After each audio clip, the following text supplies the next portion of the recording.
ఆకారంతో అంటే విగ్రహంతో సంబంధం లేదు.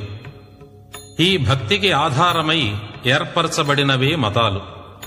ఏ మతము యొక్క సారమైనా వివరించేది దేవుని ధ్యానించు, మోక్షం పొందు అని.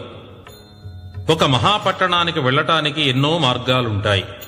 ఎవరు ఏ మార్గంలో ప్రయాణించినా చివరకు చేరుకునేది ఆ పట్టణానికి. అదేవిధంగా ఎవరు ఎవరి మతంలోని ఆచారాలు ఆచరించినా, ఏ దేవుని స్వరూపాన్ని పూజించినా కోరుకునేది మోక్షం మాత్రమే. ఈ విషయాన్ని మరచిపోయి నా మతం గొప్పది, నా మతం గొప్పది అని కలహించుకోవటం దురదృష్టకరం. ఎంత గొప్ప ఆహారం తింటున్నామనేది ప్రధానం కాదు, మనం తినే ఆహారం వలన ఆకలి తీరుతుందా లేదా అనేది మాత్రమే ప్రధానం అని గ్రహించిన వారే విజ్ఞానులు. ప్రతి